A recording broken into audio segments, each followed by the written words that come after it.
guys, welcome to ISH. I'm now with Gaia. Gaia, you are Industry Affairs Director for Climate Solutions, right?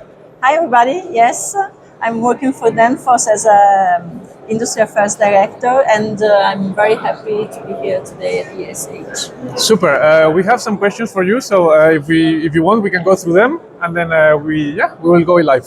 Okay. So EPBD revision. Anything new in the content? Well, this week was an amazing week for the recast of the EPBD, and EPBD stands for Energy Performance of Building Directives. That is the directive that tells how our buildings should shape in the future, both a new build and renovated buildings, so it's very important for us.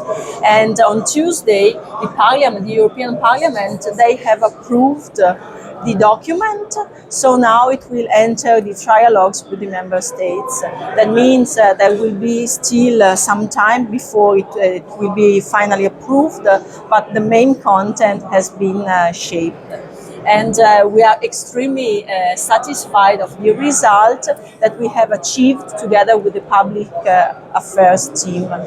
The main results are related to the inclusion of hydronic balancing in the mandatory requirements, then the introduction of new parameters like the smart readiness indicator that basically describes how the building is ready to communicate with the city, and then in general a more holistic approach on the energy performance certificates of the building, which are the identity card of the building itself.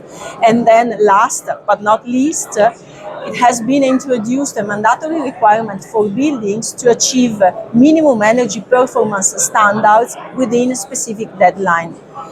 In particular, within 2030, Class E should be achieved, and within 2033, Class D should be achieved. These targets, they seem ambitious, but the initial proposal was even higher. So they are the very minimum if we want to protect our environment and our climate. But we are very happy.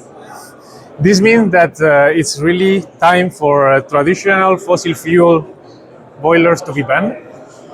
Actually, yes. I would say that in the EPBD text, basically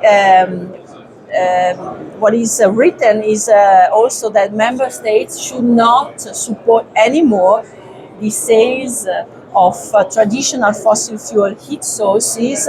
But guys, if you look around at the fair here, the market has already decided. So boilers, producers of boilers, they have all shifted to heat pumps. So I think we are in the era where probably legislation is just following what the market has already decided.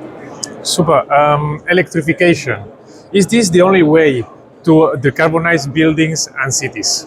You know, heat pumps, they are playing the big games today. They are the very important person in the fair and in the discussion. But we need to remember that there are a lot of other measures that are helping cities to be decarbonized. One of these measures is district heating.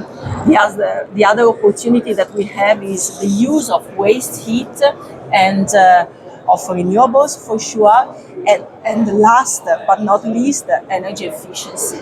Energy efficiency is a measure that is not perceived as appealing like the positive measures, because it basically discounts the energy that you use, but it is extremely relevant and extremely important, and it really works hands in hands with the other measures. So energy efficiency first. Super. Thanks a lot, Gaia, for taking the time to be here with us. And thank also to you guys for being behind the camera. See you next time. Bye. Bye-bye.